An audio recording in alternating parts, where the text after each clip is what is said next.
Don't you dare, honey. Don't you dare.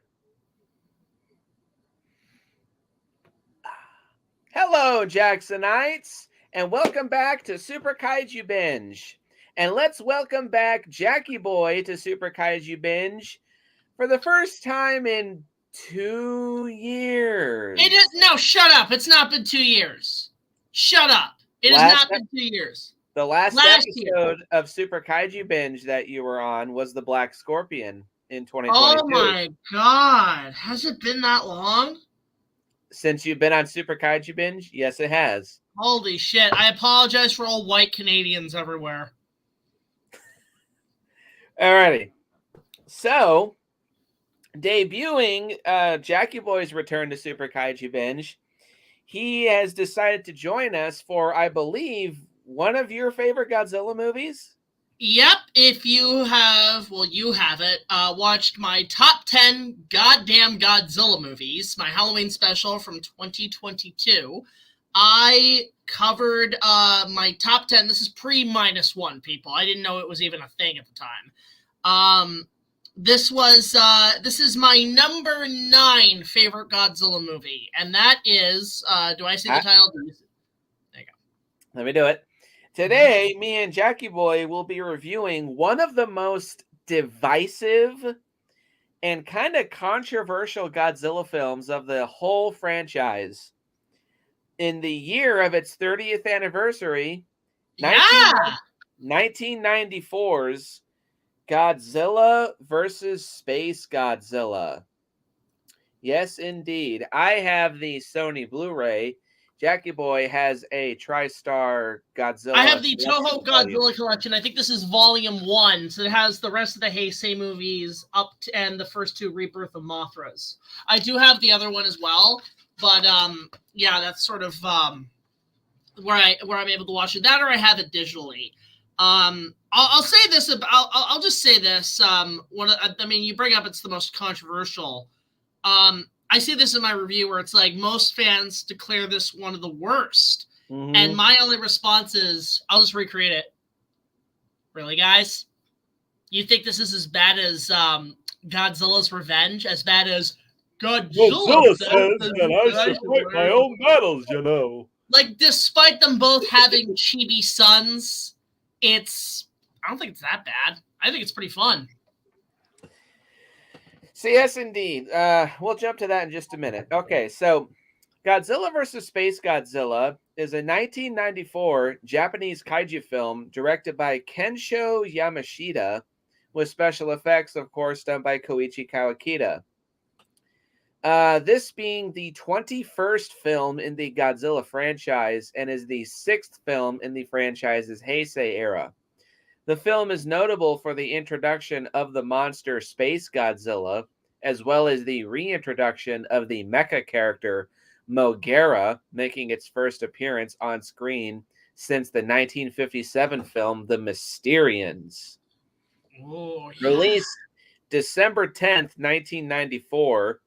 I do think this was a fairly successful movie, and it earned 1.65 billion yen in Japanese distributor rentals alone. It received mixed reviews from critics who praised its special effects and some battle scenes, but criticized its storyline and pacing.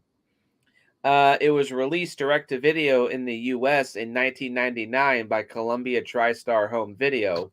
It was followed by Godzilla vs. Destroya the following year. And yes, this movie has mixed opinions indeed. Godzilla vs. SpaceGodzilla, as I stated, is one of the most polarizing films of the whole franchise. I've seen a lot of people defend this film and, like Jackie Boy, say that it's one of their favorites. But I have mostly just seen people say, I like it. I don't think it's as bad as everyone says that it is. But I have also seen a lot of people just spit bile at this movie and call it one of the worst Godzilla movies of the whole series. I don't get it. Kaiju no Kami, in particular, when he did his top 10 least favorite Godzilla movies, this was his number 1 least favorite of the Are whole you series. really? He calls it a nightmare to sit through. To which case, I have to, in Kaiju no Kami's case, gladly, disrespectfully disagree. Yeah, Because I'm with you. now I don't consider this movie to be one of my favorites. I did at one point, and I'll get to that in just a minute. Space Godzilla is so not a bad movie. This is a fun ass monster flick. If you just want a simple monster versus monster movie, you can do a whole hell of a lot worse than this. I It mean, it's sure that, don't. and it's also one of my favorite, what I call a double ganger flick, meaning it's what, because one of my favorite movie cliches is the evil duplicate of the hero, and this is one of the best ones. In fact, I mean, I'll get to it when I get to it, but like I would say, like Space Godzilla, very quickly, is one of my favorite Godzilla villains. Like I actually I love Mecha Godzilla, but Space Godzilla's, it's grown on me in the last like 20 years since I saw it. I remember seeing it on television when there was like a channel that the Sci-Fi Channel used to actually show these in the early 2000s, and I loved it. And then I actually picked it up on VHS at a thrift shop, and I watched it. I'm like, oh, this is great. Why do people hate this again? Well, as for me, so I'm guessing that's your personal history. That was my history with it. It's grown on me. I think for me, it's more about the villain himself. I do think Space Godzilla is one of the most unique and interesting Godzilla villains that there's a lot of fans who really like him and wish he was used more. In fact, because you haven't seen it, in my Ready Player One Part 3 review, when you get to there's this big giant battle in the city, we have Mecha Godzilla, but he's actually Mecha Space Godzilla. So it just ups the ante. He's not just Mecha Godzilla, but he's got crystals like Space Godzilla that gives him that extra protection. So he's basically got a rock condom on. Better call the thing. Exactly. Anyway. So my personal history with Space Godzilla actually is kind of similar to Jackie Boy's.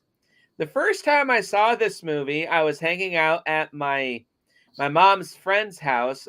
His name was Al. I think I've mentioned him before. This is the same guy where I watched Starship Troopers and Predator 2 at for the first time. But out of nowhere, one day when I was visiting, AMC was doing a double feature of Godzilla versus Space Godzilla and Godzilla versus Destroya back to back. And I watched, so spoilers for my Destroya review, but that's how I also watched Destroya. The first time I watched both of these films was on AMC on television. I remember having very vague, faint memories of that, but I do remember specifically when little Godzilla gets trapped from Space Godzilla and when Godzilla Jr. gets bitten into by Destroya. I always remember, yep, that's the day I watched them at Al's place. But years later, about 10 years after this happened, no, not 10 years. It was more like 7. Yeah, about 7. After my mother had come back into my life, and the first Christmas that we celebrated together, second Christmas, she went on Amazon.com and she said, I'm going to buy you a bunch of Godzilla movies. Which one do you want? This was the same trip that I asked her to get me King Kong versus Godzilla. But I always remembered the Space Godzilla movie, right? So I asked her to, do they have Godzilla versus Space Godzilla? And she said, yep, and it's on a double feature pack with Destroya. It's only $12. So I'm like, and it's $6 a movie. There you go. I also got Mechagodzilla 2 and Godzilla. No, that wasn't it. A couple of the Showa films. I think a Gigan and maybe no, it wasn't Gigan either. God, I can't remember. um. Oh wait, no, I remember. It was Final Wars and Tokyo SOS. Yeah. So yeah, I bought all those, and this was the first one, aside from King Kong versus Godzilla, that I rewatched. And the entire time, I'm just having a massive, just like nerdgasm. I loved this movie as a kid. So for a little while, Space Godzilla I did consider to be my favorite Godzilla movie of the whole series. Um, and after a little bit more time, and after I got my hands on more Godzilla movies, it went to 2, and then 3, and then 5. And I always have defended this film. I do really like it and really enjoy it. I would definitely put Space Godzilla now on a runner-up list of my favorite Godzilla movies because, well, I do defend this film. I do acknowledge that it does have some problems. A couple of them are pretty crippling, in my opinion, but I'm a big defender of Godzilla versus Space Godzilla. I have a lot of nostalgia regarding this film. For one reason, because this was the first Godzilla movie to ever make me bawl my eyes out. Really? What scene was that? I'll tell you later. But Right. and this was before I'd seen Son of Godzilla. Which by the way, that was so yeah, I do defend Space Godzilla. It has problems, which we'll get into later. But this is a very underrated and underappreciated Godzilla movie. I'm a big defender of this one. All right. So, jumping into the plot, I'll start out, Jackie Boy, then you go next. All right. Godzilla cells brought into space by Biollante in 1990 and Mothra in 1993 are exposed to intense radiation from a black hole, resulting in the birth of Space Godzilla, which quickly makes his way to Earth, destroying a NASA space station along the way. Yeah. Meanwhile, members of the United Nations Godzilla Countermeasure Center, the ones that made Mechagodzilla and all that jazz, arrive on Birth Island in order to plant a mind control device on Earth's Godzilla. So, right. They call it Earth. See, I'm confused with Godzilla Earth all of a sudden. The Cosmos, Mothra's twin priestesses, appear to psychic Miki Segusa and warn her of Space Godzilla's arrival. Mogira, Mobile Operations G-Force Universal Expert Robot Aerotype, a Gundam, a mecha built by JSDF to replace Mechagodzilla. Do they ever? I can't remember. Do they establish that it's built out of Mechagodzilla? No, but I think you can definitely tell because he does look kind of similar, and there's some beam attacks that Mogera uses that are very reminiscent of Mechagodzilla. All right. Well, he's sent in to intercept Space Godzilla, but suffers damage in the line of process. Space Godzilla lands on Birth Island and attacks Little Godzilla with his Corona beam. He had COVID! Run, Godzilla Jr., he had COVID! Godzilla intervenes, but finds himself overwhelmed by Space Godzilla's abilities and is powerless to stop his clone from trapping Little Godzilla in a crystal prison. That being the scene that made me blubber like a fucking baby as a kid.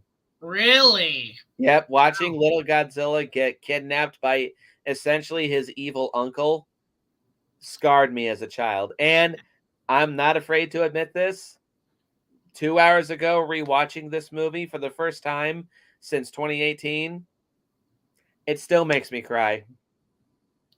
Yeah, I mean, it's a pretty emotional scene. I'm kind of reminded of like when the military captured Lady Kong and King Kong lives, and Kong's just like, and it's like flying away. SpaceGodzilla leaves for Japan with Godzilla in pursuit. Shortly thereafter, the Yakuza abduct Miki and bring her back to their base in Fukuoka. In attempts to use her psychic abilities to gain control over Godzilla. Yeah, that's not how it works, fellas. Miki is saved by the rescue team before SpaceGodzilla arrives. So this also kind of had eco-terrorists in it as well. This was predating a lot of shit we see now. Before SpaceGodzilla arrives, SpaceGodzilla lands in the center of, I cannot pronounce this town for some reason. Fukuoka, and forms a massive fortress of celestial crystals. Mogera arrives to once again fight SpaceGodzilla, but is still no match for it. Godzilla arrives in Kagoshima Bay and fights SpaceGodzilla, but SpaceGodzilla easily gains the upper hand. The JSDF discovers that SpaceGodzilla is using Fukuoka Tower as a power converter, using it to transform the Earth's core into an energy that SpaceGodzilla could absorb. This is literally what they used to power Mecha SpaceGodzilla in my battle. They used the CN Tower. Slowly killing the planet through Earth's volcanoes. While Godzilla wrestles with SpaceGodzilla, Mogera splits into two different mechas, the Star Falcon, a flying battleship, and Land Mogera, a tank with a large drill in front of it. It's basically a Megazord. Yeah. The mechas damage the Crystal Fortress while Godzilla pushes over Fukuoka Tower, cutting off SpaceGodzilla's energy supply. Mogera quickly reforms and blasts off SpaceGodzilla's crystal-like shoulder formations, weakening it even further. SpaceGodzilla then critically damages Mogera, but is subsequently incinerated by Godzilla's supercharged atomic heat ray. SpaceGodzilla is destroyed, but the JSDF claims that if they keep polluting space, another SpaceGodzilla may appear someday, which is totally... What the fuck do you do with this radiation then? Godzilla makes his way back to Birth Island after Miki uses her psychic powers to remove the mind control device from his neck. Godzilla turns to her and nods in gratitude. Little Godzilla is then freed from the crystal prison and begins blowing tiny radioactive bubbles, thus ending the film and leaving the characters to lament the events of the movie. Little did we know that Godzilla would then start suffering massive heartburn.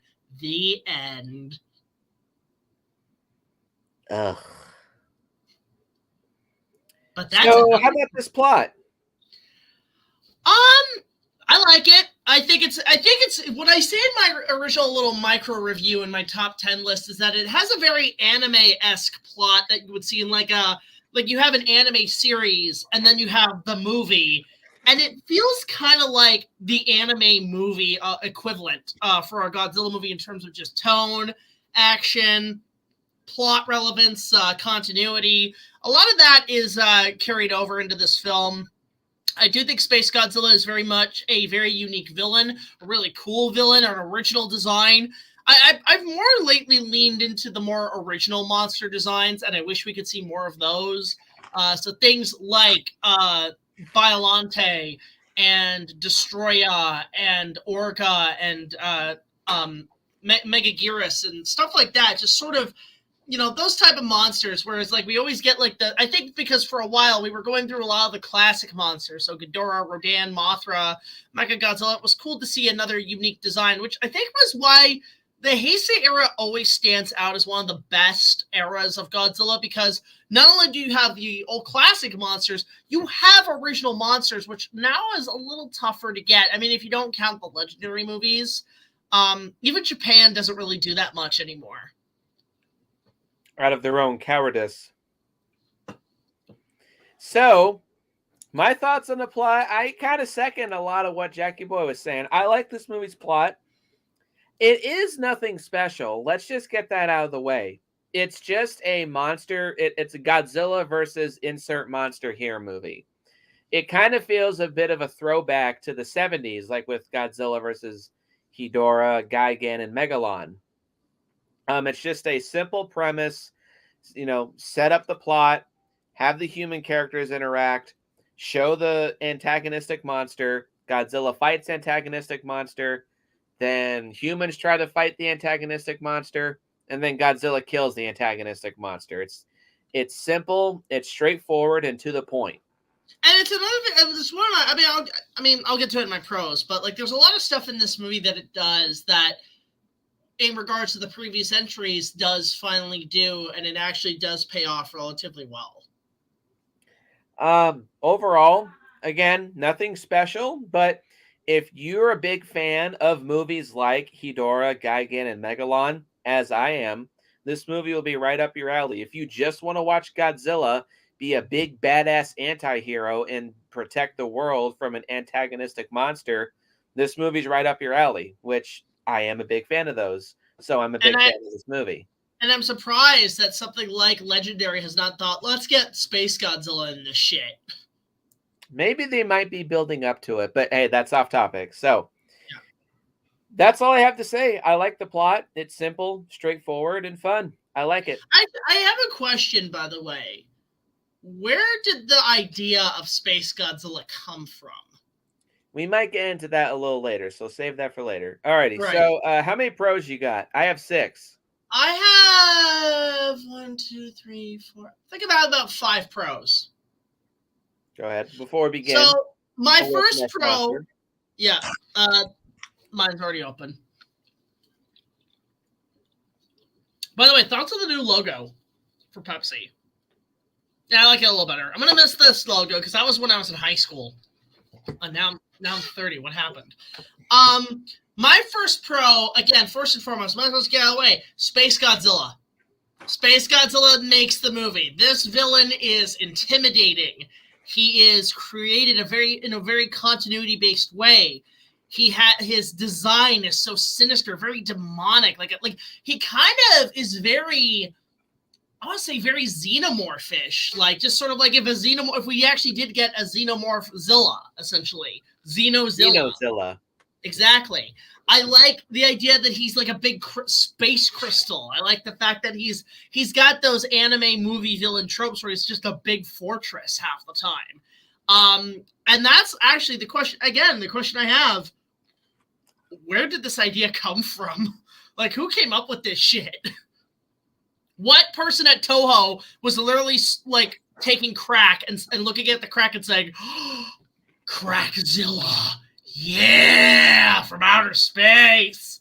We got hey, beep beep beep. Hey, Tomoyuki Tanaka, Crackzilla, we got a movie." We can't do that. Okay, space crystals. Okay, space crystals. That's what I imagined, but what do you know about it? All right, so pro number 1 for me is also, Space Godzilla. I do, even though his name kind of rolls off your tongue just a little bit, Space Godzilla. Just add Mecha Space Godzilla to it, and we got it all set. He comes back as a giant alien robot. I do also think that Space Godzilla is one of the most underrated and miserably underused Godzilla kaiju of the entire franchise. I really like his design. I like his roar. I like his powers. He definitely does have a very intimidating and menacing presence. And I do get the sense that he's one of few Godzilla kaiju in the Heisei series that really has his own personality, like his own 3D personality. He's a psycho. He's a total psycho. No, I think Destroy is a total psycho. You don't know what it is? You know what I realized with Space Godzilla? He is the Psycho Ranger equivalent to the Godzilla series. I think that's fairly appropriate. Yeah, so he's the Psycho Ranger. Not quite so much psychotic. I think Destroy is definitely like the psychotic killer of the franchise. Well, Destroy is more just the devil. Space Godzilla is just a dick. And I think Gabra never even tried that. I think that's the best way to sum up Space Godzilla. He's just a giant dick. He's just here to cause misery and mayhem for everything around him. I mean, he does grow giant, long, hard, phallic symbols everywhere he goes. Okay, now you're just trying too hard. Let's Yes, I come on am. now. There's not that much to say about Space Godzilla, honestly. I mean, not talking about the effects. I want to save that for later. But overall, yeah, I really like Space Godzilla. I would love to see him in a future movie. He has been utilized pretty well in like comics and such and video games. But I would like to see Space Godzilla make a return in the future. But I mean, the movie's called Godzilla versus Space Godzilla, and he does have quite a bit of screen time. So it definitely delivers on Space Godzilla. And I do really like his origin too. It's literally just a sample of Godzilla that was sent into space, exposed to cosmic radiation, and now we have a literal. He's Nuclear Man. He's Nuclear Man from Superman 4. See that? Yeah, and I like Superman 4. I will defend that movie. I like it more than Superman 3, but yeah, he's Nuclear Man. So I just realized that. I was like, oh my god, he's just got the same plot. He's Doomsday. No, that's Destroya. Destroya is Doomsday. But yeah, and that's the thing. Again, trying to bring, like, I don't know do you know what the origin of his character was? Like, what was the idea behind him? Like, from Toho, behind the scenes wise? Oh, you bring me mozzarella sticks. Thank you, honey. Well, I'll bring this up too. It's because we're looking here. The idea of Space Godzilla was first conceived in 1978 and was designed as a homage to the monster's hinted a protege of Biollante by incorporating tusks and a hissing roar reminiscent of the latter monster. Creature designer Shinji Nishikawa had initially envisioned Space Godzilla as a much more Western dragon-like creature with large fin-like wings on the back. The final design bore greater resemblance to Godzilla's final form from the video game Super Godzilla, itself also designed by Nishikawa. Effects artist Koichi... That's for Little Godzilla. Hang on. Was it a Little Godzilla? Yeah, that's talk about Little Godzilla. So I don't know how much of this is true, but apparently there was an idea that went back to the 1970s that I think Henry G. Saperstein threw out as possibly making a Godzilla versus Space Godzilla type movie in the 70s. But I think people have that confused with the 1977 like two-part story that was published called A Space Godzilla, which was this weird whack-ass sci-fi space opera story that would have revealed that Godzilla is actually A, female, B, would have been found dead on the ocean or the Japanese shoreline, having died of diabetes. And they would have this was published. This was officially put out by Toho.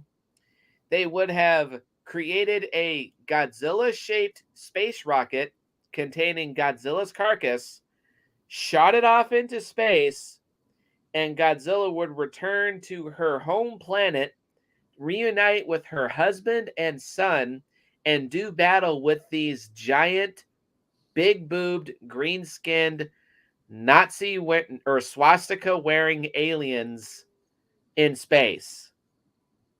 Take my money, take it now, make that into a movie. You know what that is? And this was in the 70s, right? You know what it's cashing in on?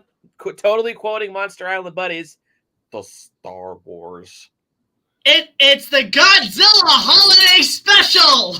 With Godzilla's family, his wife Mala, his father Inchi, his son Lumpy, with Jefferson Starship and Diane Carroll and Beatrice Arthur and Taryn Tate as the lasagna. You gave the man porn. It's literally just. I'm surprised we haven't gotten some type of Godzilla Christmas special or some Godzilla, like a Godzilla movie set during the holidays. I'm surprised we've never gotten a Godzilla movie set during Christmas. Well, Christmas is celebrated differently in Japan, so maybe it just hasn't crossed their minds. But, like, just have we've had Godzilla in the snow, but never, like, Godzilla attack during the month of December. Because then we can actually say, hey, this Godzilla movie is technically a Christmas movie. So, that's all I have to say about SpaceGodzilla. You're pro number 2? Pro number 2, with the plot of this movie, I do like that it's sort of technically the first time that, because half the time Godzilla has always been a problem. He's always been essentially another antagonist, not much of an anti-hero. But in this case, I like the fact that this is the first time that the humans kind of team up with Godzilla in the series. In the Heisei series. In the Heisei series, it's like it's like literally the last two, they decide to, instead of fight Godzilla, they team up with him. And I think it's a nice change of pace because the last few films, he's just been either a convenient problem solver or he's just been a problem in of himself. Villain / anti-villain. Yeah, so because like even with King Ghidorah, it's like, oh, we've got rid of Godzilla, but now we have Ghidorah, so let's get Godzilla back. So we kill Ghidorah. Now Godzilla's a problem. So it's like, you just keep going back and forth. And so instead of just saying, okay, well, we can't get Godzilla destroyed, so let's use him, is what I like. Is some people are saying, let's just use the fucking thing. I think is a clever move, but I do like it especially at the end. You see, like, Mogra and all the humans, they all do their part in fighting off SpaceGodzilla. So it's basically SpaceGodzilla versus the Earth itself. Like, the Earth is fighting back, which I do really like. That's my second pro. Lovely. Pro number 2 for me is Godzilla himself. Again, not talking about the effects. We'll save that for later. But yeah, this is the first time, and honestly, it's kind of the only time in the Heisei series, at least, where Godzilla is just straight up not a villain at all. He's more of an anti-hero. He's not specifically protecting the humans. He's kind of inadvertently saving the world, but here, he's just an angry parent trying to rescue his child or get revenge on someone who kidnapped his child. Oh my God, it's Kaiju Taken. It's that, or, you know what, it's a guy, it's not only getting your kid back, but also a matter of, hey, buddy, you're on my territory. What about the people? The people are just in the fucking way, but you're the big problem. You're the big zit I gotta pop right now, pal. So... That sums up SpaceGodzilla. He's basically Godzilla looks at him like, you're a big lump on my planet. Get out. There is some effects things that I want to talk about later regarding Godzilla, but again, I want to save those. But as a character, Godzilla is not uber special. It's the 70s again. He is kind of just a big gun in this movie. He's just here because it's called Godzilla versus SpaceGodzilla, but still, Godzilla is a lot of fun to watch. He's not quite as three-dimensional as he was in Mechagodzilla 2, but I do think you do see a lot more of his personality, and he feels more like a sentient creature rather than just a walking nuclear bomb like he was in Biollante, King Ghidorah, and Mothra 92. And as a badass monster, watching him take on SpaceGodzilla, he is a lot of fun. I mean, it's Godzilla. Come on now. And it's great. And that's the thing. Like, you bring up he's sort of a big gun. And again, like I say, much like it being sort of an anime movie, and normally these anime movies, especially a Dragon Ball movie, what happens? They save the big final attack for the big climax where, like, Goku's like, okay, gotta spirit bomb him. So with Godzilla, he saves his big giant attack for the very end as his final solution against Space Godzilla. So it's classic anime tropes. Yeah, I can see that. So this might be Godzilla's most simple appearance in the Heisei series, like in placement of the story. He's just here to kill the big monster. But that's fine. If that's what you like, this movie will be right up your alley. And Godzilla Ex Machina. I wouldn't quite go that far, but I see where you're coming from. But overall, Godzilla's a lot of fun. Very entertaining. Pro number 3 for me is it also is one of the, like I said, one of the best adaptations of one of my favorite cliches in movies like this, the evil duplicate, where you have either the robot copy, the alternate timeline copy, the clone copy, or in this case, the alien copy of the character. It's both an alien copy and a clone copy. An alien clone. So you know what it is? It's Alien Resurrection. It's Alien Resurrection, kind of.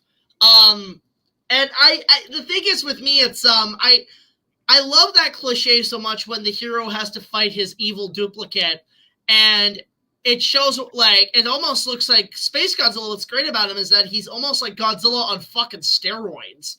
Like he is jacked up. He's got like different like stuff on him. It's like if his spikes just went out of freaking control. And it's really cool. Like I love what they do with it. And I mean, in the past we've had like robots and stuff, but this is the first time Godzilla can literally almost look at himself in the flesh and say, "Shit, that's what's gonna happen when I do crack. God damn, I'm out of here." You know, so I like that. And on top of that, it's more just Godzilla basically saying, "Hey, there's only room for one of us here, pal. This town ain't big enough for the two of us." So it's sort of like a Western, you know, where he's like, you know, the sheriff's got to come in and take care of some business. And it's great.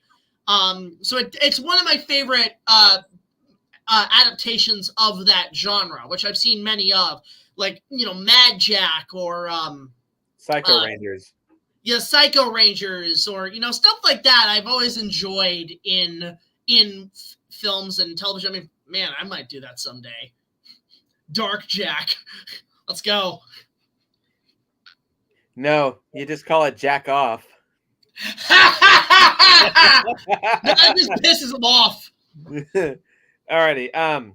You could also argue that Biollante could be somewhat of a play on that too, because Biollante is also created from Godzilla cells. That could be sort of like, what if, because space creates Space Godzilla, Biollante is like Earth Godzilla, like created from Earth plants. Either Earth or science. I think probably lean more towards Earth. But Plantzilla. Weedzilla. He's Weedzilla. By the way, similar to how I kind of like to consider Biollante to be Godzilla's at least half sister, Space Godzilla I consider to be Godzilla's half brother. So he's Scar, kind of. He looks all messed up, so of course. My pro number 3 is Mogera. This might be I don't know, but this might be controversial. I actually prefer this version of Mogera to the Mysterians version. Partially because this Mogera has a little bit more screen time than both of the Mogeras from the Mysterians. Overall, though, I just think this Mogera is cooler in design and cooler in function than the original Mogera. Mogera obviously is very derivative of Mechagodzilla. He looks kind of similar. Like aesthetically, there's some similarities. That same gunmetal, or not gunmetal, but like shiny kind of bluish metallic color. He has a lot of similar weapons, like his eye cannons and his chest cannon looks very similar. He can also fire missiles. He can fly. He's Buzz Lightyear. He himself is two machines in one, but Mechagodzilla, when he becomes Super Mechagodzilla is two machines into one. You know what I realized too? What would have been great? I mean, like Mulgera is amazing in this, and I don't know why they didn't make it. But how cool would it have been if it was actually Mechagodzilla teaming up with Godzilla? So then you would have 3 Godzillas in one movie. That would have been cool. Still, though, I do like Mulgera. I love his design.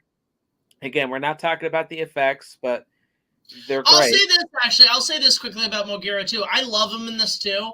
And I'll actually say this. Like, I'm very partial to the Heisei Mechagodzilla. I'm just not, I'll be honest. I love the suit. Looks cool. I'm just not a fan of the design. So I will say that Mulgera is a little better looking than Mechagodzilla in the Heisei series. Like, overall, like, honestly, like, my favorite, I mean, lately, Mechagodzilla's latest designs plus the Millennium series and the original are probably still my favorites, but I would actually say Mechagodzilla 2 is probably like my least favorite design of the character. That's my favorite design, boy. Oh no, your least favorite's got to be the anime version. Yeah, that sucks. That I'll give Mechagodzilla 2 above the rest, but he looks like Mecha Barney. Anyway, not much to say about Mulgera. I love his powers. I love his design. He definitely has a wide arsenal of abilities. Again, kind of derivative of Mechagodzilla, but kind of reconfigured in a way that feels unique. His plasma laser gun from his eyes, his plasma laser cannon from his stomach, which it's kind of like a hybrid of Mechagodzilla's Mega Buster and plasma grenade beam. It has the same sound effect, and it's rainbow colored, just like the Mega Buster. Mechagodzilla 2 was destroyed too, right? I forget what happened. Yeah. So I imagine what Mulgera was. He was basically built on spare parts from Mechagodzilla 2. He was. Well, I don't think that's said in the movie, but you definitely can glean it from what you see in the film. Similar technology, similar attacks, a sort of similar look. You know what it reminded me of? It was like in Dexter's lab, whenever Dexter builds a mech and say it gets busted up, he'll like take he'll take the scraps of it and build a new, maybe a bit of smaller condensed robot, but it still is able to function. Yep. Yeah, I'm a big fan of Mulgera. I think he looks really cool. It's again kind of a shame that he hasn't made any other appearances outside this movie. In comics and video games, he's been used pretty well. I actually think he's kind of an underrated character in Godzilla Save the Earth and the Wii version of Unleashed. But yeah, I like Mulgera. Love him. I think he looks great. They should put him in. I think they should put him in the MonsterVerse. That would be kind of cool if they could do Mulgera as like a good human monster to take on other monsters. Yeah, like cool. maybe after like Apex fell, like some of their tech was sent over to the United Nations, so they build Mulgera as a response. Sure. Your next pro? My next pro is it's a little bit of a 50-50 for me, is the effects, because I still think I'll put the effects, action, and music in one category. Despite stuff we'll get to later, the effects are still pretty good. This is still Toho at a decent time. I think the Mechagodzilla, the SpaceGodzilla suit looks very impressive. I think the miniature work with the stuff in space is, I mean, you can kind of tell it's like models on wires, like, but it does look really cool. It reminds me of like the stuff in like the original Star Wars. A lot of that's okay. And then the action is still spectacular. It's still great fun, a good fun Godzilla time. And the music is also really good. I actually do like the SpaceGodzilla theme, and I do like how they build it up and they build it up, and it's still a well-looking film. Like all the entire Heisei era always had good quality control to a degree, and this one is a little. Well, I'll get to it in my cons. I feel like you're adding an extra pro. I'm adding something to my nitpicks that I want to elaborate on. All right. Alrighty. I'm guessing that was your last pro. Oh yeah, you're done. Okay, so Yeah. I have 3 pros left. Pro number 4 is I do think this film is paced pretty well. Uh, kind of like with what Jackie Boy was talking about earlier. This movie does feel kind of anime-ish in that it never really slows down, in my opinion. It's just kind of go, go, go, go, go, and go. And this movie, It's a better anime Godzilla movie than the actual anime Godzilla movies. oh, by a fucking mile. Um, it has like that really fast anime-esque pacing where yeah, it's just always going and going. Never really takes a moment to breathe. And this movie is the same runtime as Mechagodzilla 2, an hour and 48 minutes. But on this rewatch, I didn't really think it was all that long or slow. It always kept me entertained.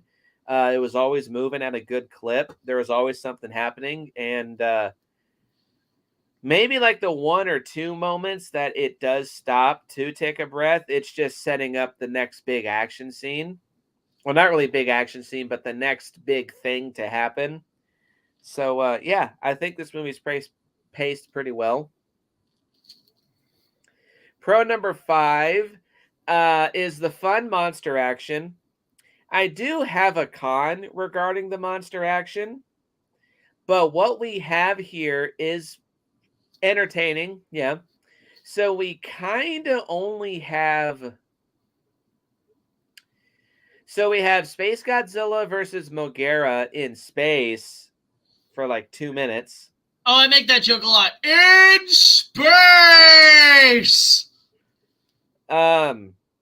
We have Godzilla versus Space Godzilla round 1, which again is like 2 minutes. And then the last like 35 minutes of this movie, when Space Godzilla lands in Fukuoka, we have Godzilla versus Space Godzilla versus Mogera round 2, and then Godzilla versus Space Godzilla round 2, and then briefly it's Godzilla and Mogera versus Space Godzilla, but then Mogera gets taken out, and then Godzilla finishes off Space Godzilla. So the last 35 minutes of this movie is one big long monster fight. So we kind of do have 3, but the first 2 are very short. But the final monster fight, because it's so long, I think that does make up for the first 2 being so short. But they're all entertaining fights. One of the biggest flaws that people throw at this movie is that the final monster fight at the end is too long and too boring. I couldn't disagree more. There's a lot of shit that goes into this final fight. Yeah, like I said, first Mogera fights Space Godzilla on land and unleashes all of his attacks onto Space Godzilla, even drills into his neck at one point. Then Space Godzilla shows up and Godzilla shows up and he and Space Godzilla get into like 2 close quarters fisticuffs matches, and they're just blasting each other left and right with their respective breath weapons. Then Mogera splits into 2 vehicles and does aerial combat on Space Godzilla and then terrestrial combat on Space Godzilla, then combines again and teams up with Godzilla to just blast him to pieces. It's got the same. I realize too, like people bringing that up, the final battle is way too long. Hey, it's just like Ready Player One Part 3. There's a lot of parallels with this movie to my finale. Holy shit. Anyway, Mogera actually does land some pretty good hits on Space Godzilla, destroying both of his shoulder crystals. But then Space Godzilla delivers his own by impaling Mogera with his crystal spike tail and sending him flying. Oh, it's great. Which that was cool. That's definitely like a good "fuck you" moment. It really reminded me of like the when Kong took Godzilla and he's just like flip him around with the tail. It's that classic move, and it's great. Yep. And then Godzilla finishes off by blasting him to pieces with his regular atomic breath, and then using his spiral heat ray from the previous movie to finally finish off Space Godzilla. And it does feel like a good triumphant win for Godzilla when he finally kills Space Godzilla. The music does help too. And again, it's very Final Anime where it's like you just imagine Goku going just that last like Kame Hame Gogeta. Maybe they should do that if they were ever to make a Dragon Ball Z and Godzilla. Kame Gogeta. There you go. You can buy the atomic breath with a Kamehameha. Yeah. So I think the monster action for what we have is fun. I don't think that the final monster fight is boring. Although I can see some people saying that it, again, is very beam spam heavy. For Mogera, I definitely can see that, and I will agree, because all Mogera has for a physical attack is his drill nose, and he uses that only once against SpaceGodzilla. What about his drills on his arms? Those aren't drills. Those fire as missiles. But anyway, and he only uses that once to drill into SpaceGodzilla's neck, which, I mean, that's cool, but it's only used once. Every other time that Mogera is fighting SpaceGodzilla, he's just firing lasers and missiles at him. But yeah, how much battery juice does this guy have? Who knows? I think Serpentera's knocking on Mogera's door like, hey, can I get some of that battery juice? I can really use it, man. As I said in my last review, I do like beam spamming combat because I like pretty colors. And it's not like it's just a static shot. I should have mentioned this with Mechagodzilla 2. It's not like we're just watching, we're like cutting back and forth between two stationary characters just standing there firing their respective energy attacks. There is a lot of tight, quick cut editing to make it seem like it's more exciting than it actually is. And there is a lot of shit that's going on while this is happening. If it was to be just two stationary characters, just fire one beam, fire another beam, fire one beam, fire another beam, it would be boring as fuck. But that's not what they do here, thankfully. We have a lot of beam shit in our finale, too. Dude, like, you like this movie, finale, like Ready Player One Part 3 is right up your alley. We're like Boy, stop plugging yourself, damn it. We're like plugging it up my ass. Ape ass. Exactly. And my final pro is the special effects. I do think are still pretty solid. The suitimation is quite strong. The sets for like Godzilla's Crystal Fortress look great. The suit for Mogera looks really good. SpaceGodzilla looks really good. I have some problems with both the Godzilla suit and the SpaceGodzilla suit, which I'll get into in just a little bit. The design for Godzilla in this movie, it's called Mogera Goji. I think that's what it's. What's the difference between this and the suit from before? The new Godzilla suit used for the majority of this film combines aspects from suits used in Biollante, King Ghidorah, and Mechagodzilla 2, having a very stocky triangular build, wide shoulders, and a much less pronounced ribbing on his neck. The face bore similarities to those used in the previous two films, which is, again, why I do think Mothra 92, Mechagodzilla 2, and SpaceGodzilla, Godzilla looks the most consistent in the Heisei series in those three films. Although Godzilla's eyes were increased in size and given much more prominent whites in this film, making him look less menacing compared to his predecessors. I think this was also at the time that when it, because this is like post Mechagodzilla 2, that Toho, in terms of marketing, they were trying to maybe market a little bit more towards children, especially with the Godzilla Land anime that was out at the time to sell toys and stuff. Was also probably a factor in kind of lightening the mood a tad bit, but still keeping the same consistency. So it's kind of like the legendary Godzilla. Like, that's what I like about the legendary MonsterVerse, though, for the last 10 years. It's sort of a love letter to both the Showa and Heisei era. Mostly Heisei, where it's like, yeah, we could go a little goofy, but we're still a very serious set of films. Going to the production for just a minute. Apparently, Kenpachiro Satsuma was kind of unhappy with the director of this film because there was supposed to be a scene uh, where Godzilla desperately tries to rescue his son from SpaceGodzilla's crystal prison, but this scene was deleted on account of it being too serious for this film's tone because the directors were trying to make this movie a lot more lighthearted. But Kenpachiro was not happy about that scene being deleted. That would actually, well, that actually goes into one of my nitpicks, so I'll save that for a little later. But that would have been nice to see. But yeah, the special effects are overall pretty solid. Again, I have some nitpicks.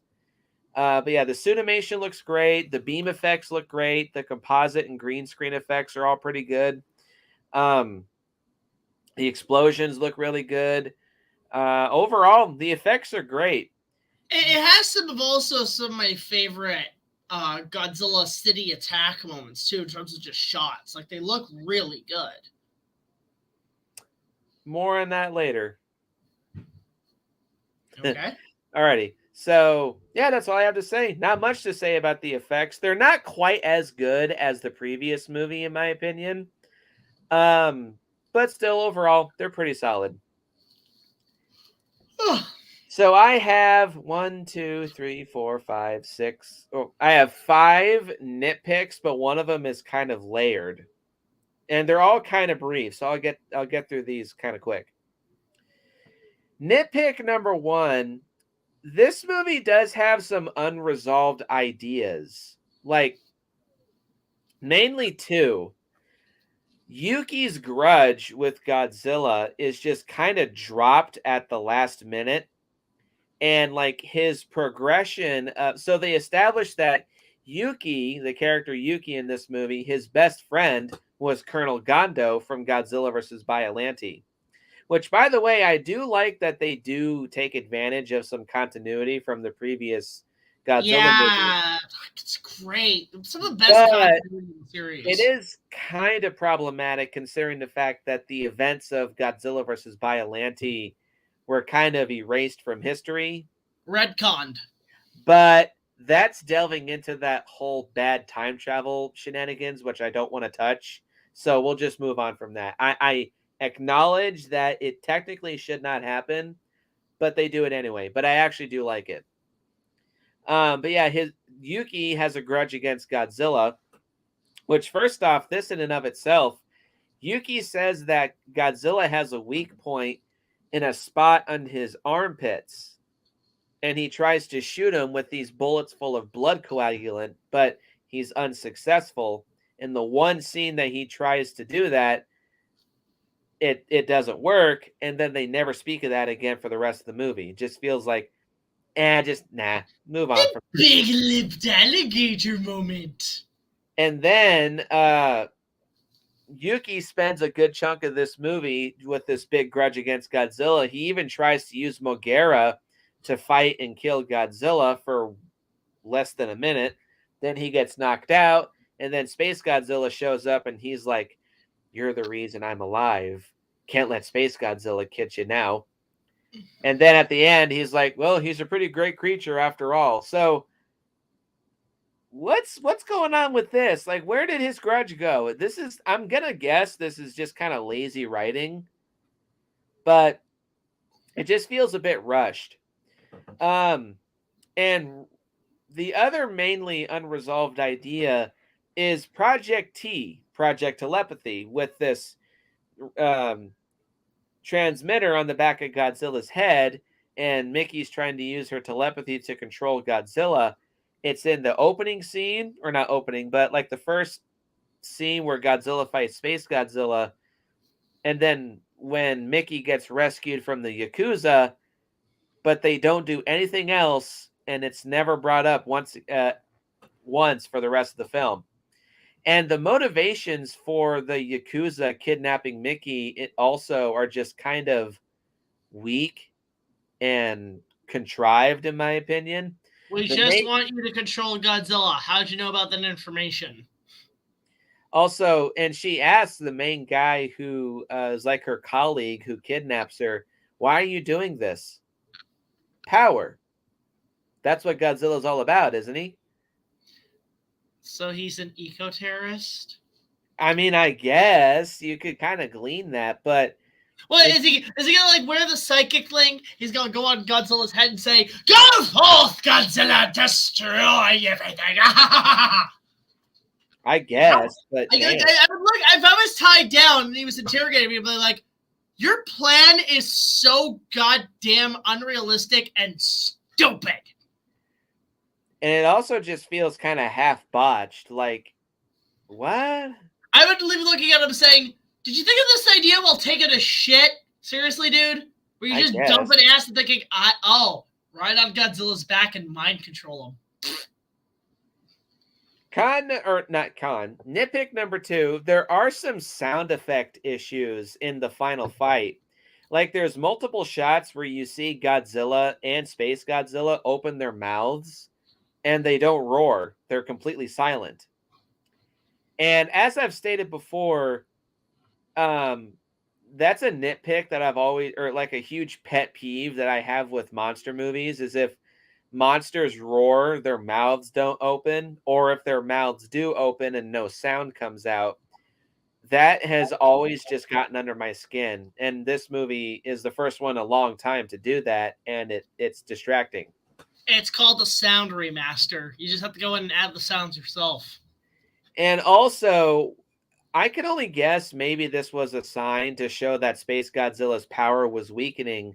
But after SpaceGodzilla's shoulder crystals are destroyed, his Corona beam has a different sound effect. It's the same as Godzilla's atomic breath, that staticky sound. So I guess in a way, like his breath, which I guess was powered by his crystals, now it's more natural, so it's less powerful. Maybe, because beforehand it was like this kind of like a harsh ray sound effect. That's the best. Yeah, it was the crystals that were powering it, and now that they don't have it, the breath's more organic and therefore less powerful. Even still, it's quite distracting because that's a really loud and bombastic noise. And then once they switched sound effects, it is a bit jarring. Nitpick number 3. This is kind of unavoidable, but there are some shots where you can clearly see the wires. Namely, when Mogera's flying around, you can see the strings pretty often. Mm-hmm. And when SpaceGodzilla is in his crystal flying form, there are some shots where you can see the strings. There's one shot where SpaceGodzilla is flying by and it's at night. That looks fine, but a lot of those shots are done during the day and they're quite noticeable. Oh, and when No, I got one with this, but when he's in space, you also don't see the strings, but there's something else that kind of distracts you from that. But we'll talk I'll say this with the wires. Like, if they're so noticeable, imagine they're doing a scene and the wire like snaps, like, and then Space Godzilla's just like, "Oh, great! Isn't this magical? One of my wires broke." They're nothing like distracting or annoying by any means, but there are some shots where you can clearly see the wires.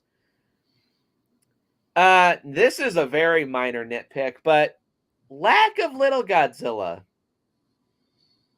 I have some things to say. I think little Godzilla is cute. I would have liked to see more of him, not because he's cute, but I would have liked to see like the development of Godzilla and little Godzilla's relationship. Obviously, it's implied because as soon as little Godzilla reaches Godzilla, when SpaceGodzilla is shooting his Corona beam, he like gives him a little hug, and Godzilla is trying so desperately to shield little Godzilla from SpaceGodzilla. And when he gets kidnapped, you can feel the emotional turmoil, obviously, considering I bawled my eyes out when I was a kid. But there's just not enough of them. And also, once he gets kidnapped, we don't see him again for almost an hour. until the very end of the film for just one scene. And then that's it. So I think Little Godzilla is very underused. And my last nitpick, this is the one that's kind of layered, is there are some bad suit moments. So talking about the Moge Goji design, some people that I used to associate with hate this Godzilla suit because this suit looks like it was kind of poorly put together in some shots.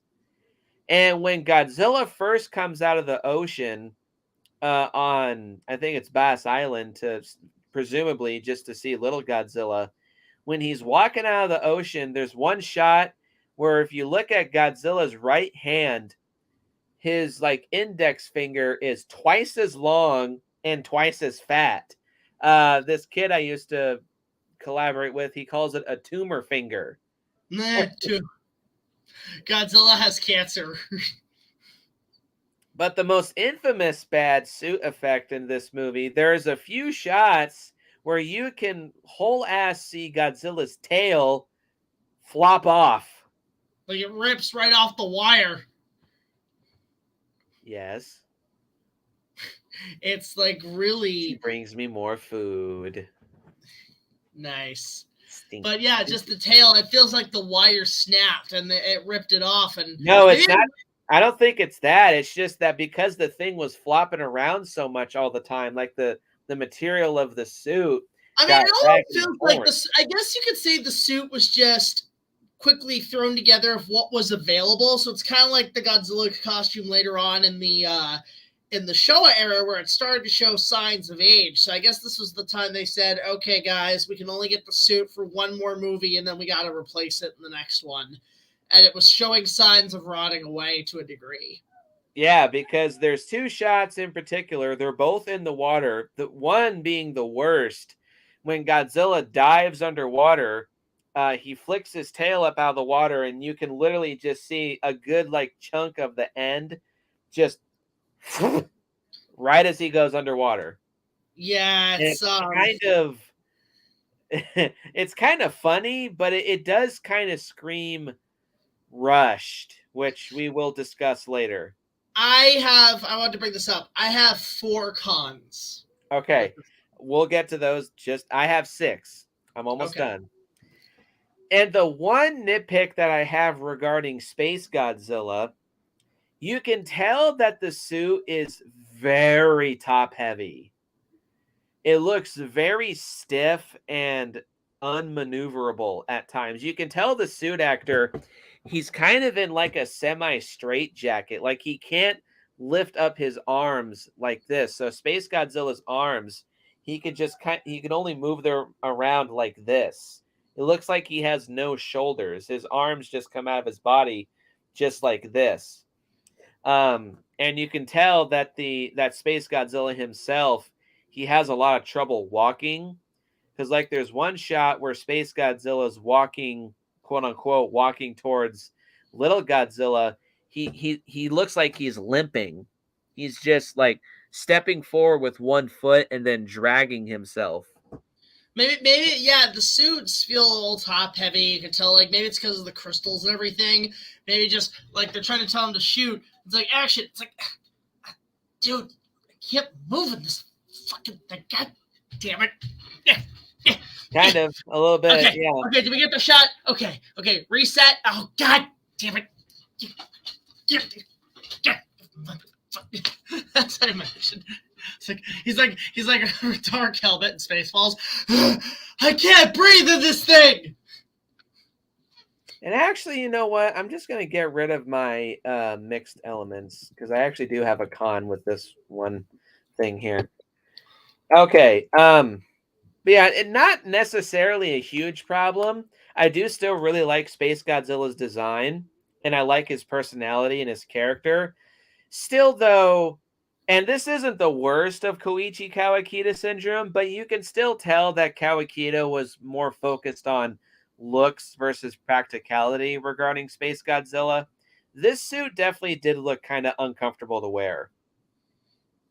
Yeah. Now let's get into our cons. I actually have 7 cons. Ooh, so you should go first. Maybe like two for you and then one for me, because I got 4. Or should I just lay off all mine first? No, we'll go back and forth. Okay. This one though, it's it is mixed for me, so it's like the least of my cons. So maybe it's more like 6.5. And actually, I'm gonna throw a pro back into this film. Is just the plot itself, like we talked about. So I actually have 7 pros. I actually have 5 cons, actually. Okay. So my first con is the music score. It's not bad. There are some tracks that I really enjoy, like the one track that plays when Godzilla first goes to fight SpaceGodzilla. I do like that piece of music. And I do like the fact that the score overall, it kind of does have a space feeling theme to it, which I do like. I mean, obviously, Space Godzilla is a space kaiju, so I like that it has that space mysterious sci-fi feel to it. But my problem with the music, it's kind of repetitive. For a lot of this movie, the same track plays throughout a good chunk of this movie, and by the end of it, it just feels a bit tired at some points. And by the way, the music for this film was done by a guy named Takayuki Hattori, who is Akira Ifukube wasn't available. Actually, Akira Ifukube refused to be involved with this film after reading the script, which reminded him too much of a teen idol film and included rap music, which he was not a fan of. Yeah. Wait, I don't remember rap in this movie. I think there's some Japanese rap. Oh, I must have slept on that part. Takayuki Hattori is a Japanese film, game, or hang on, yeah, film, television, video game, and non-soundtrack music composer, arranger, and conductor. This would not be. Oh, this was his first Godzilla film, but it would not be his last, as he did music for Godzilla 2000 and the anime trilogy. I'm just seeing what else he's worked on. He did the score for all of the Slayers anime films and the OAV series, Martian Successor Nadesco. But he also did Welcome Back, Mr. McDonald, Battle Athletes, Codebreaker, Ground Defense Force, and Twilight of the Spirits, amongst many others. I know none of those titles. So, no disrespect to this guy, but this isn't his worst Godzilla score, but it's not his best. I do think that it's just kind of meh for me. And they only use the Godzilla March one time in this movie from Akira Ifukube. I mean, it looks cool, but it's used early on in the film when Godzilla comes out of the ocean onto Baz Island. Why? Why not when he defeats Space Godzilla with his spiral heat ray? But whatever. Though another piece of music that I do like too is when Godzilla defeats Space Godzilla, that violin sounding music when the particles of Space Godzilla float up into space and Godzilla's roaring in triumph. I do like that piece of music. It has a nice triumphant, like, fuck yeah feel to it. There's a lot of that for sure, yeah. Your con number 1? Okay, con number 1. We kind of brought this up a little bit, but you know what? I'm just gonna say it. Oh, hey, wait. Before we proceed, I'm out. Actually, I'm out. No wait. I told you. All right. Too. I'm just gonna say it, and I'm gonna make it short and sweet. Godzilla Jr. sucks in this movie. Now, I'm not okay. I think he is important to the plot. I do think he is good when he's good. But It's okay. My first, I'm gonna basically, Godzilla Jr. sucks in two cons I have for this movie. One, and I'll just get this out of the way, I don't like the design. I don't like the design of Godzilla Jr. I liked it in Godzilla vs. Mechagodzilla 2 because it was consistent, and then but then this gap in between this Mechagodzilla 2 and then eventually Destroya, it's so distracting. I don't know what the reason for this change was. It just doesn't. He doesn't feel like the same creature we saw prior. This feels like a totally different animal. And so because of that, because of how bright he is, maybe it was the whole Godzilla Land marketing and making it more kid-friendly is why they brightened him up. But just that this sort of form he takes as he's evolving, not really a fan of, to be honest. It's my first. Effects artist Koichi Kawakita redesigned Godzilla's son as a more cartoonish-looking character, having disliked the more dinosaurian-looking version in Mechagodzilla 2. It was rumored that Kawakita intended to use the new design in a children's spin-off TV special entitled Little Godzilla's Underground Adventure, but this was a myth. It looks very anime-esque. Well, not anime. Again, it's very much taken from the Godzilla Land anime, but there's something I had for it. I can't remember. It's less. Okay, you know what? I mean, like if they didn't obviously want to go back to like the Minya look, it looks very Godzuki per se, very Godzuki. And I'm just gonna be real. I love the Hanna-Barbera Godzilla. I fucking hate Godzuki. I hate that little fucking shit. That Jar Jar Binks, clumsy, stupid, flying, reluctant dragon bullshit. So it really gave me Godzuki flashbacks, and I fucking hate Godzuki. We get it, Hanna-Barbera. You have Scooby-Doo.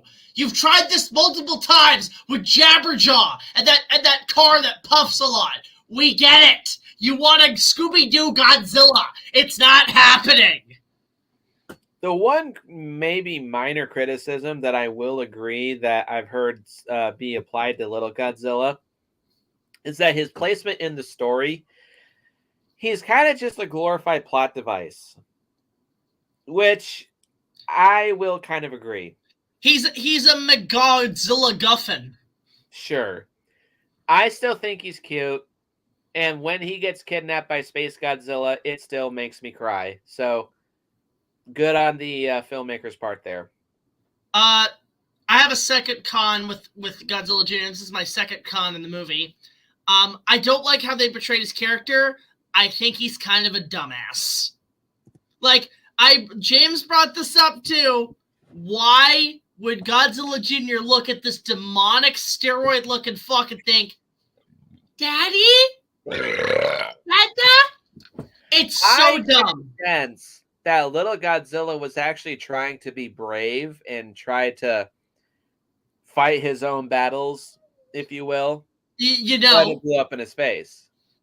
Yeah, well, yeah, he's literally at that point, he's like Scrappy-Doo. He's like, let me at him! Let me at him, Pop! I'll get him, Papa! Shit, I suck!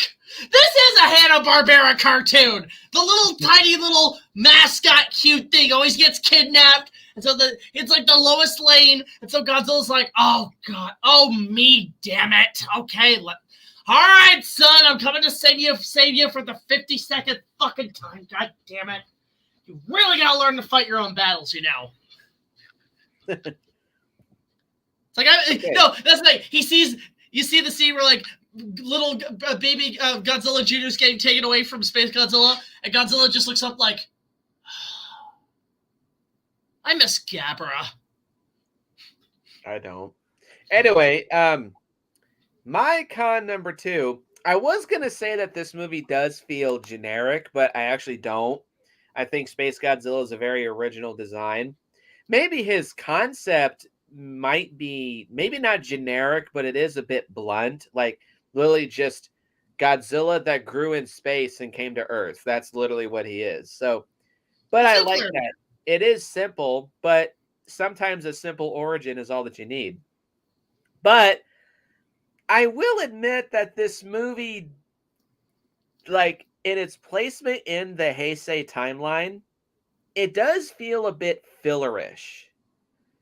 And I will admit with Andres Perez, that's something that he stated in his review, you could skip Godzilla versus Space Godzilla and you wouldn't really be missing anything. Yeah, you know what? I mean, I'll bring this up. I'll just put this out there. Con number 3 is that the story is, while it is very anime movie-esque, it feels like one of those weaker entries in an anime movie. I'll bring this up as a prime example. Another Toho production, the Inuyasha movies. 2 are fantastic entries in the canon timeline. The other 2, especially the second one, but I mean, like, I wouldn't compare this to the second one. The second one's pointless and nothing but fan service. But I compare it on par with the 4th Inuyasha movie, where still a decent plot, still a decent entry in the series, but it feels kind of pointless. It feels kind of like a little too on the nose generic, like we kind of know what the formula is going to be. It feels very monster of the week, like a Power Rangers episode. But the thing is, for me, the issue I have is that with a great concept like Space Godzilla, like the title just sticks out and it's like, wow, it's a pretty generic plot. It's a pretty, like, a plot you could already know what's going to happen. And so it doesn't leave any suspense to the imagination. I wouldn't say generic. I would just more say it's kind of basic. I do agree that it kind of feels like an extended Monster of the Week episode. And I mean, it brings out, I mean, like, it even follows up to, I'll just say this, con number 4 for me, is that because of the generic script, because of how quick and easy this was probably slapped together outside of the effects work being worked on at Toho, this production feels extremely rushed, because it felt like, okay, guys, we have to get a Godzilla movie out every year. And let's just, and maybe in a way, because I know Destroya was probably being planned at this time, but they probably needed, I think what it was is that Destroya was being planned, but they needed another year on it. So they said, can we just get a filler movie in between to keep the audiences entertained while we hype up the next one? That's why I feel like this came in, is that it just feels like, you know, we need some, give us some extra time. We'll do the really good one next.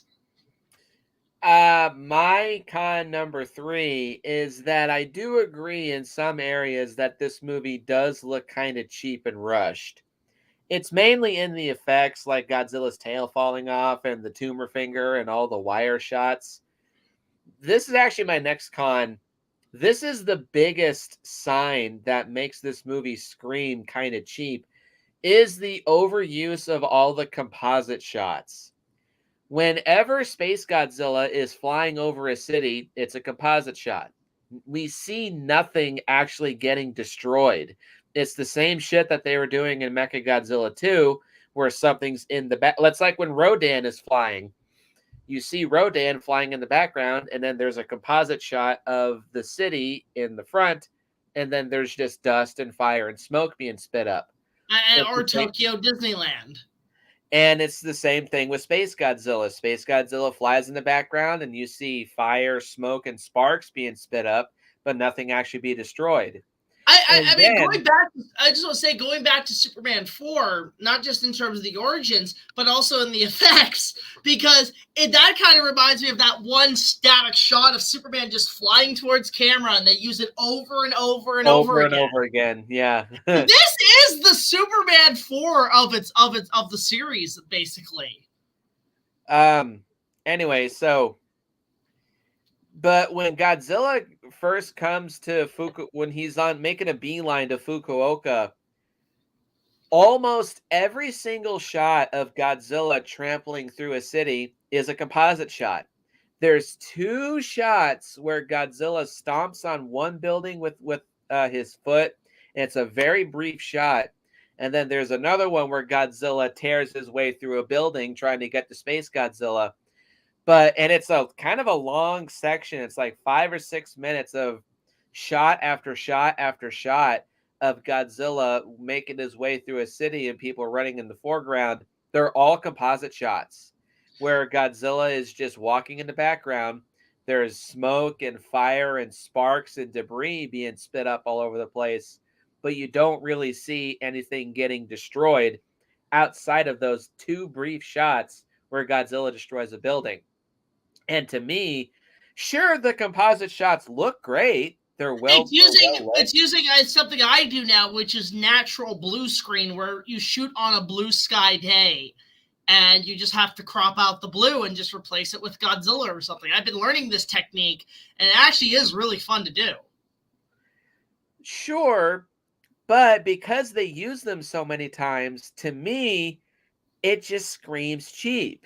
It just screams like, yeah, we just need to hurry up and get these quick and easy effect shots. Let's not actually destroy any miniatures. Let's just fake Godzilla destroying miniatures.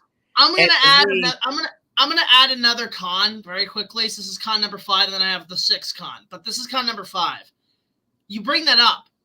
This feels, despite being a grandiose idea, despite being a fun action movie, it does feel like the budget, again, because they're saving up for Destroya next year, it feels like the budget's been slashed. And what was the budget of this one? That's kind of hard to find, because those that information tends to not be really readily available. I noticed that with Japanese films, that the budgets are never really shown. Like, even I tried to look up the budget for the Inuyasha movies. You find out how much they were, you just never find out how much they made. I do think so. Talking with you saying that they, like an anime movie, they just save all the shit for the ending, because this movie does do that essentially.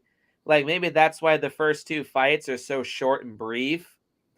I would not be surprised if this movie had a smaller budget than Mechagodzilla 2. Maybe it had like 3/4 of that movie's budget. So it's like, they probably were just saving it up for Destroya, but they knew they had to get another. They were under contract to put another movie out, so they said, "Okay, we'll give you guys a quick little film, just try to make it on a budget because we're saving up for the big finale next year." It is a filler episode, and they were just saving all the big monster action for the very end. Yeah. So probably that was the case with this movie. I mean, even when like that scene where Godzilla Jr. is kidnapped and shit, why does that look like they just dragged out the same set from Godzilla versus Mechagods or King Ghidorah, where there's that fight in that sort of open field? It feels like they literally just dragged that set out. They had it handy and said, "Guys, let's just use this up because we gotta get this shit going quick." And maybe the same set for the first fight between Godzilla and Mechagodzilla. I see what you're saying. Yeah, it does look kind of cool. It's also, I realized too, it's, like, on top of that, that's probably why the Godzilla suit looks sort of odd, because they didn't have time to build a new suit, so they said, let's just take whatever we have and use it up. We just got to use whatever we got, guys. Just recycle suits. Recycle sets, recycle models, and then that way we have them done. We can toss them out later. We can toss them out. We don't need them anymore. They got one more use out of them. It is very much also like a Showa film, because by the end of the Showa run, they were using stock footage and reusing different shots. Like, one thing I don't know if you've ever seen this, is the teaser trailers for each of these movies, because they would be released a year even before they even shot anything. Like, for Godzilla versus Mothra and Godzilla versus King Ghidorah, to show what monster was going to happen, they not only didn't have the title, they would just call it Godzilla 4, Godzilla 5, and the teaser would actually show King Ghidorah for Godzilla versus King Ghidorah. They literally used shots from the Showa era films and spliced it with the new stuff to say, this is coming, guys. We just have to use these shots for right now until we start production. We just want to let you know what we're working on next. So, well, I mean, since it is a teaser trailer, I don't really have a problem with that.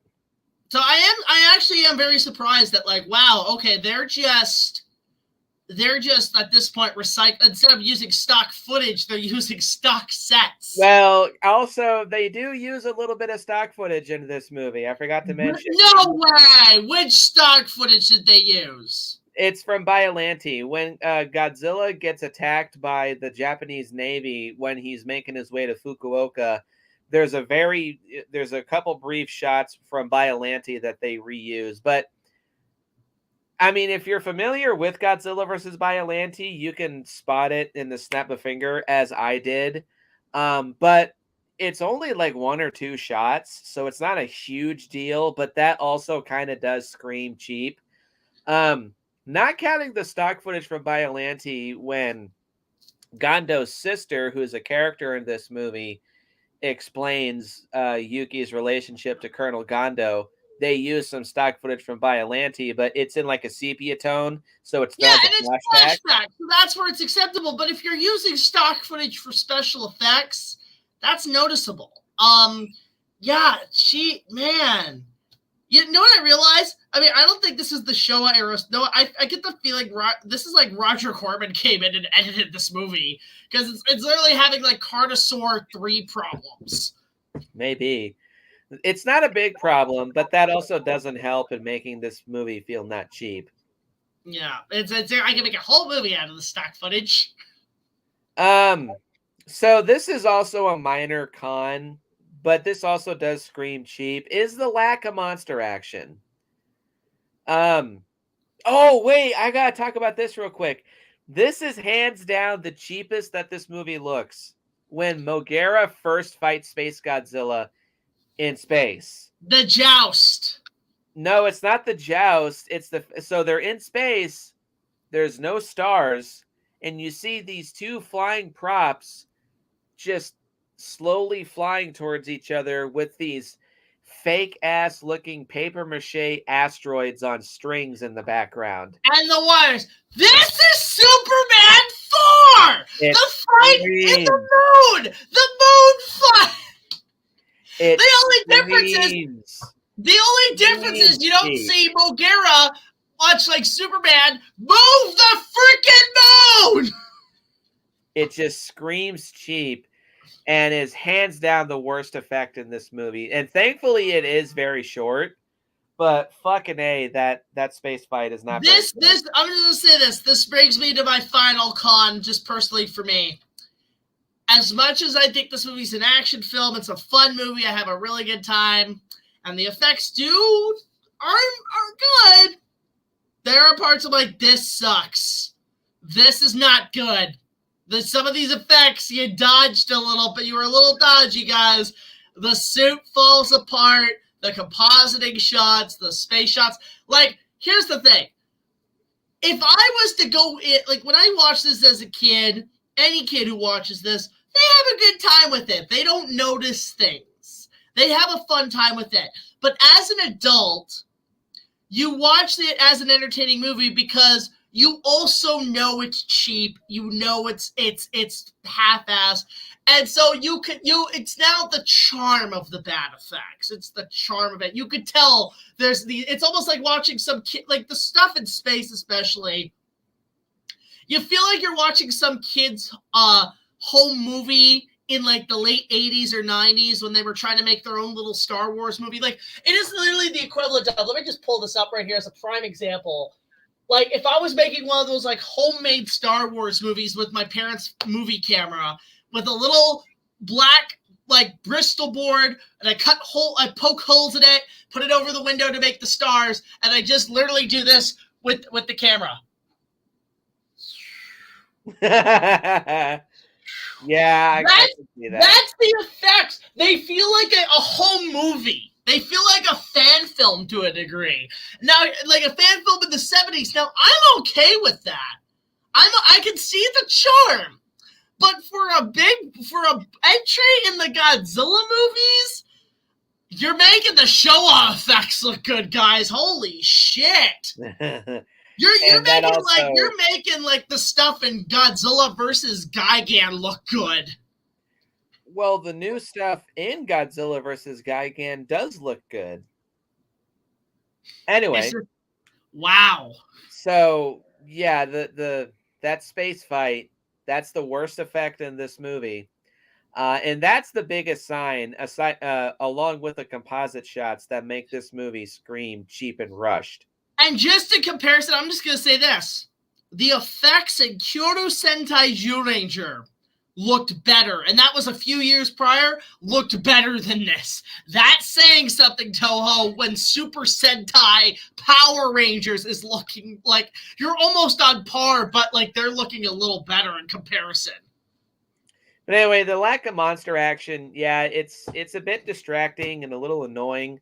The first fight between Godzilla and SpaceGodzilla, that is straight up just a beam spam fight. There's no physicality between the two monsters. They're just shooting their beams at each other. Again, it's short, and I think it's kind of entertaining, but it is just a bit rushed. But anyway, yeah, it's a very, you could tell they were on a time limit. They had to contractually put out a movie, and they said, okay, fuck, just go. We don't, okay, don't worry, guys, don't worry. Even if this isn't good, we have a good track record. Don't worry, we got the ending, the finale coming out next year. So we good. Just put something out there. You got Try to put something out there. You got any cons left? I'm out of cons. Alrighty. I have two, but they can kind of be wrapped along with each other. The only human character, because notice neither of us have talked about the human characters in this movie. That's because there's really nothing to say. This is a very bland, boring, basic human cast. This is a negative element that's kind of a throwback to the Showa series, namely Godzilla versus Megalon. The only human character in this movie that I do like is Koji, the main, not Yuki, but like the straight-laced dude. His friend, what's his name? Not Koji. Kyo. I can't stand Kyo. He's a wiener. He's an Oscar Mayer wiener. Most of his dialogue is just him whining. What are we doing here? We should have brought Mogera. And then Uncle Owen and Peru. I was going to go to the station to pick up some power converters. Uncle Owen and Peru. Oh, you're fucking barbecue now. What are we doing here? Tell me. That's what he does. It has a bad motivator. Look. That's what he does throughout a whole bunch of this movie, and it's really annoying. Kids. But yeah, Koji's the only human character that I do like, but he himself as a character, he's nothing special. He's very just, he's too perfect. He's just a goody two shoes, yes man, follow orders, grunt. Oh my god, Godzilla's attacking. I'm totally not searching for cover. He's likable enough, but he's a very basic protagonist. He's not bad, but he's not overwhelmingly special or anything. But the rest of the human characters, with the exception of one, are just filler. They're just here to fill out a human cast, get the plot from point A to point B, and nothing else. I mean, and also I wonder, I'll bring this up further because I don't know if I'm going to be here for it, but in regards, it's funny with like Destroya, and the whole continuity because of the time travel shit.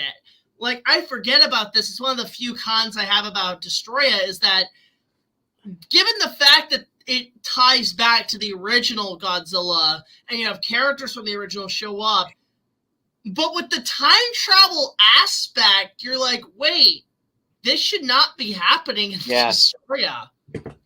Like the events of 54 should not exist. Let's save that for Destroya. My final con with SpaceGodzilla, this is my biggest problem. Miki Sagusa. The psychic. So you'll notice throughout all of my Heisei Godzilla reviews, I've made very little to no reference to Miki. That's because I don't think she's that engrossing of a character that so many people make her out to be. Now, I don't absolutely hate her like I used to back in 2018, but I still don't think she's all that important. And he can't deny that for a lot of the Heisei movies, she's kind of just there to be a plot device, just to explain shit for the audience and to get some plot elements from point A to point B. And King Ghidorah, she's a tool for the military to understand where Godzilla's going to be at any point. that was started in Mechagodzilla 2, and well, even there, that's kind of boring and basic, but at least that's like kind of something. And in Mechagodzilla 2, I do think she's at her best, honestly, because you can kind of feel her conflict of interest in that she wants to kind of protect Godzilla, but like she acknowledges that Godzilla's a problem, but she doesn't want to kill him. And she feels bad for being used to kill Godzilla. Wasn't there some sort of plot device sort of like that in the Gamera Heisei trilogy? No. Like there was some character who really didn't like Gamera or some shit. Oh, yeah, in Gamera 3. That's the thing. So, like, do you feel like that did it a little better than this? No. Okay. Because she commits genocide, but that's beside the point. Anyway, so in this movie, Miki Sagusa is at her most unlikable, in my opinion, because she spends a lot of this movie being kind of an angry feminazi bitch towards a lot of the characters. Now, I don't necessarily think that she's completely in the wrong by saying why kill Godzilla? He has feelings too. But you got to realize, honey, this is a giant monster that on a regular basis has attacked and killed thousands of people. Bitch, we have to deal with this bullshit that you can't keep under control every fucking Tuesday. It's a nightmare. Bitch, do you want to pay that bill? I don't think so. So stop bitching. Shut up. Presumably, the concept of Project T was whenever Godzilla was to attack, they could use this mind control device to just send him away, or maybe like mediate damages whenever he comes ashore. That's not really explained, but I guess it's kind of inferred. So that's another thing that's kind of unresolved with this film. But when Koji and his friend are like talking about, trying to attack Godzilla themselves, she walks up and is like, "You stupid man can only just destroy things you can't understand." Are you, bitch, are you related to Godzilla? Because this is the only reason why you're saying this shit. She's very fucking screechy, whiny, and off-putting when she's acting like this. It also doesn't help she totally has a Karen haircut in this movie. Oh. And she spends a lot of scenes just talking shit to the guys in this movie. Does she actually speak to a manager?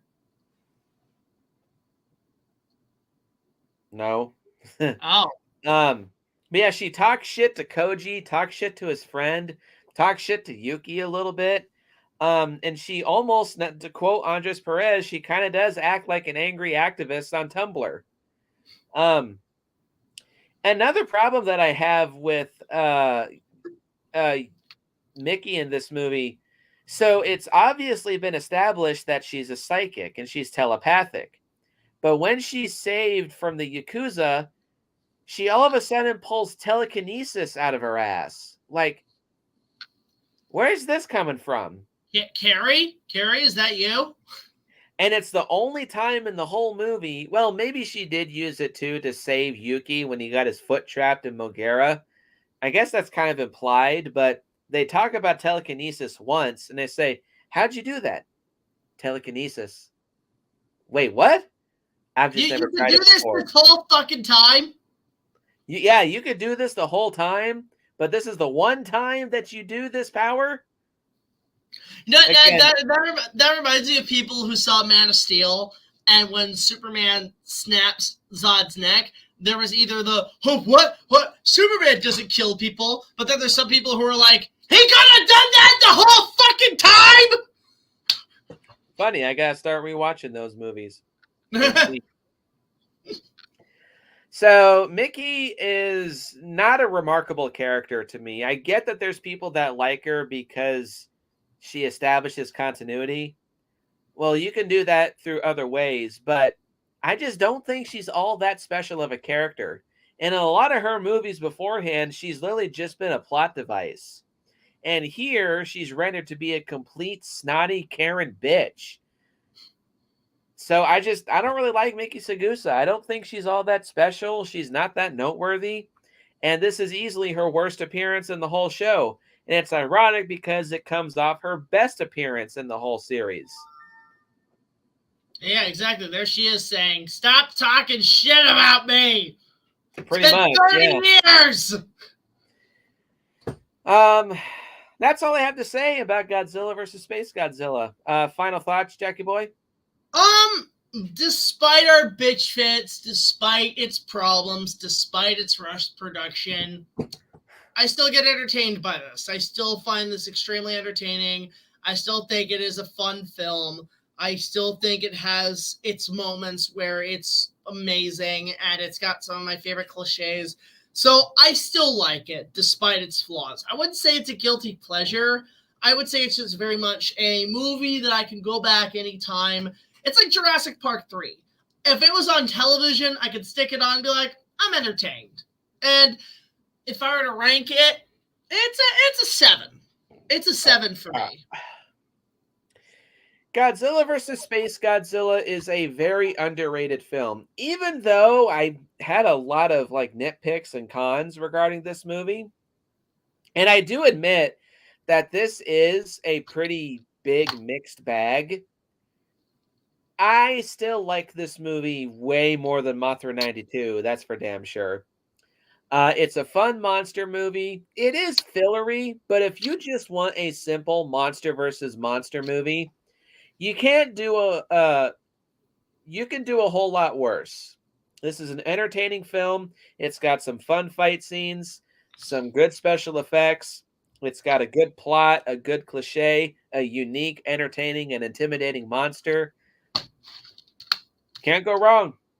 So my rating for SpaceGodzilla is going to be a very solid, a very solid 8 out of 10. 8 out of 10. Okay. The nostalgia goggles are on pretty heavily with this movie, I will admit. But yeah, I do like SpaceGodzilla. It's a fun flick. Very high in my runner-ups list. All right. Maybe if I was to make a top 20 list of my favorite Godzilla movies, it probably would crack the top 20. Maybe at number 20. So, I almost called you Sean. Jack, got anything to plug? I mean, right now, my main focus is getting the King Kong reviews back up, hopefully for March. The first episode is out now. It's on Patreon. If you guys go check it out, my Patreon, my YouTube channel. $1 more will get you early access to check it out. I've got a few more Inuyasha vlogs coming out Monday. In fact, we're actually just finished the last filler episode before the original series finale back in the original run in 2004. So it's actually having its 20th anniversary of the original ending here. We're going to be covering that at some point. I'm going to be actually tomorrow. Two things actually tomorrow.